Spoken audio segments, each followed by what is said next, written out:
बच्चों आज हम +2 कॉमर्स का अकाउंटेंसी विषय का lesson not for profit organization पढ़ेंगे। इसमें हम नॉन फॉर प्रॉफिट ऑर्गेनाइजेशन का मीनिंग, इसके features, final accounts, receipt and payment account, income and expenditure account के बारे में पढ़ेंगे। आओ शुरू करते हैं। सबसे पहले बच्चों ये जान लेना जरूरी है कि नॉन प्रॉफिट ऑर्गेनाइजेशन क्या होती है। बच्चों तो ये वो ऑर्गेनाइजेशन है जिनका मोटिव प्रॉफिट कमाना नहीं बल्कि सोसाइटी का वेलफेयर करना होता है। जैसे रिलीजन रिलेटेड है, art, culture and humanities, education, environmental, human service, charitable organisation, सारी क्या है ये नॉन प्रॉफिट ऑर्गेनाइजेशन। तो फर्स्ट क्वेश्चन करते हैं इसका, what is meant by not for profit organisation. तो इसमें क्या है, a not profit organisation is also known as non business entity. तो बच्चों ये नॉन बिजनेस एंटिटी है, बिजनेस करना इसका जो मोटिव नहीं है। It is a legal entity organized and operated for collective public और सोशल बेनिफिट। ये बच्चों एक कानूनी एंटिटी है जो कि मतलब जिसका जो मेन जो मोटिव है वो क्या है, कलेक्टिव पब्लिक और सोशल बेनिफिट है। These organization provide service to its member. ये जो ऑर्गेनाइजेशन अपने मेंबर्स के लिए सर्विस देती है and the public in general, जो लोग हैं उनको ये सर्विस प्रोवाइड करवाती है। Such organisation include welfare society, school, religious organisations, social clubs, libraries, sports clubs, etc. to promote welfare and social activities. These organizations do not undertake any business activity. ये business activity नहीं करती है, इसमें कोई loss profit नहीं होता बच्चों। तो जैसे बैटल बॉल ने बड़े सुंदर शब्दों में कहा है, इसका डिफाइन करा है, a non-profit organization is an organization established to meet some socially desirable goal and to render service to its member without the aim of earning profits from its activity। तो क्या है, जो नॉन प्रॉफिट ऑर्गेनाइजेशन है वो कैसी organisation है जो कि सामाजिक जो जरूरतें हैं, डिजायरेबल गोल्स हैं, और उनको वो सर्विस प्रोवाइड करवाती है अपने मेंबर्स को बिना किसी प्रॉफिट मोटिव के। तो बच्चों ये था हमारा मीनिंग। तो इसके आप करेंगे, व्हाट आर द फीचर्स और characteristics of non profit organisation. तो क्या है बच्चों, फर्स्ट इसका characteristics, such organizations are formed for providing service to a specific group or public at large, such as healthcare, education, sports, etc. without any discrimination। बिना किसी भेदभाव के ये सारी सर्विस प्रोवाइड करवाती है। सेकंड है, these are organized as charitable trusts और societies। ये बच्चों क्या है, ये कैसे इनका गठन होता है, ये चैरिटेबल ट्रस्ट है या सोसाइटी है। And subscribers to such organizations, और जो इन ऑर्गेनाइजेशन को सब्सक्राइब करते हैं, फंडिंग करते हैं, आर कॉल्ड मेंबर्स, वो इसके मेंबर कहलाते हैं। नेक्स्ट है, their affairs are managed by a managing committee elected by its member. तो ये जो कामकाज का जो कौन देखता है इसको सारा, इसको मैनेज कौन करता है, तो ये एक मैनेजिंग कमेटी बनाई जाती है जिसके जो मेंबर, इसके जो मेंबर है उसको वो चुनते हैं मैनेजिंग कमेटी को। The main source of income is donation, subscription from members, grant in etcetera. तो इनके आय का जो मुख्य स्रोत है वो क्या है, डोनेशन है, जिसके मेंबर जिसको फंडिंग करते हैं, कोई ग्रांट मिल जाती है, तो इसकी जो इनकम का वो मेन सोर्स है। नेक्स्ट है, these organisations provide service without any profit. तो मेन जो फीचर्स है क्या है कि ये जो ऑर्गेनाइजेशन है ये अपनी सेवाएं बिना किसी लाभ के देती है। तो ये थी बच्चों इसके कैरेक्टरिस्टिक्स।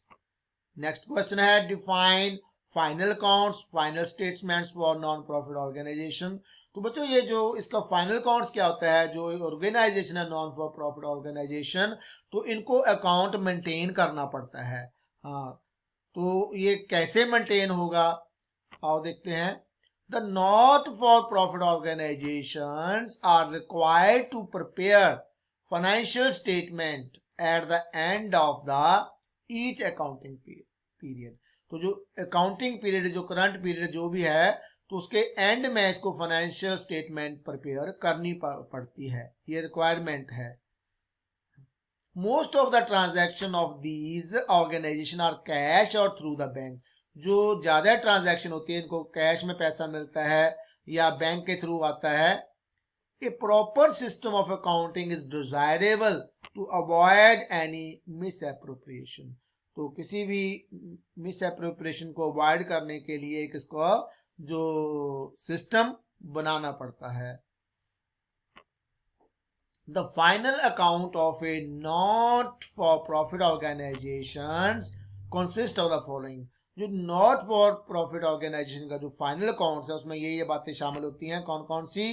पहला तो बच्चों होता है इसका रिसीट एंड पेमेंट अकाउंट्स। बच्चे it is similar to cash book, जो मतलब रिसीट है या पेमेंट है वो इसमें इसकी एंट्री करी जाती है इसकी। और इसके बेसिस पे इनकम एंड एक्सपेंडिचर अकाउंट तैयार करा जाता है। बच्चों इसमें लॉस एंड प्रॉफिट अकाउंट तैयार नहीं करा जाता, क्योंकि इसका जो मोटिव है वो प्रॉफिट नहीं है, वो वेलफेयर है। और लास्ट में इनकम एंड एक्सपेंडिचर अकाउंट के हिसाब से इसकी बैलेंस शीट तैयार करी जाती है। नेक्स्ट क्वेश्चन है what is receipt and payment account. तो रिसीट एंड पेमेंट अकाउंट क्या है, इसके बारे में पढ़ेंगे। The receipt and payment account is the summary of cash and bank transactions which helps in the preparation of income and expenditure account and the balance sheet। तो क्या है बच्चों, इसमें जो रिसीट है, जो पेमेंट अकाउंट, जो रिसीट एंड पेमेंट अकाउंट है, वो एक समरी है कैश बुक जैसी। जो जो जैसे कैश बुक में जैसे लिखते हैं हम कैश एंड एक्सपेंडिचर, तो इसमें क्या है बच्चों, the receipt and payment account is a summary of cash and bank transaction. जो बैंक में जो ट्रांजैक्शन हुई है, जो कैश आई है, उसकी समरी बनाई जाती है, जो कि इनकम एंड एक्सपेंडिचर अकाउंट तैयार करने में हेल्पफुल होती है, और उसके बेसिस पे ही बैलेंस शीट तैयार करी जाती है। It is also a legal requirement, ये कानूनी रिक्वायरमेंट भी है, हमें बनाना पड़ता है ये। It is prepared eight the end of the accounting year on the basis of cash receipts and cash payments recorded in the cash book। तो बच्चों जो कैश रिसीव हुआ है या जो कैश पेमेंट करा है, जो कैश बुक में रिकॉर्ड करा है, उसके बेसिस पे ये मतलब जो अकाउंटिंग ईयर के लास्ट में ये तैयार करी जाती है।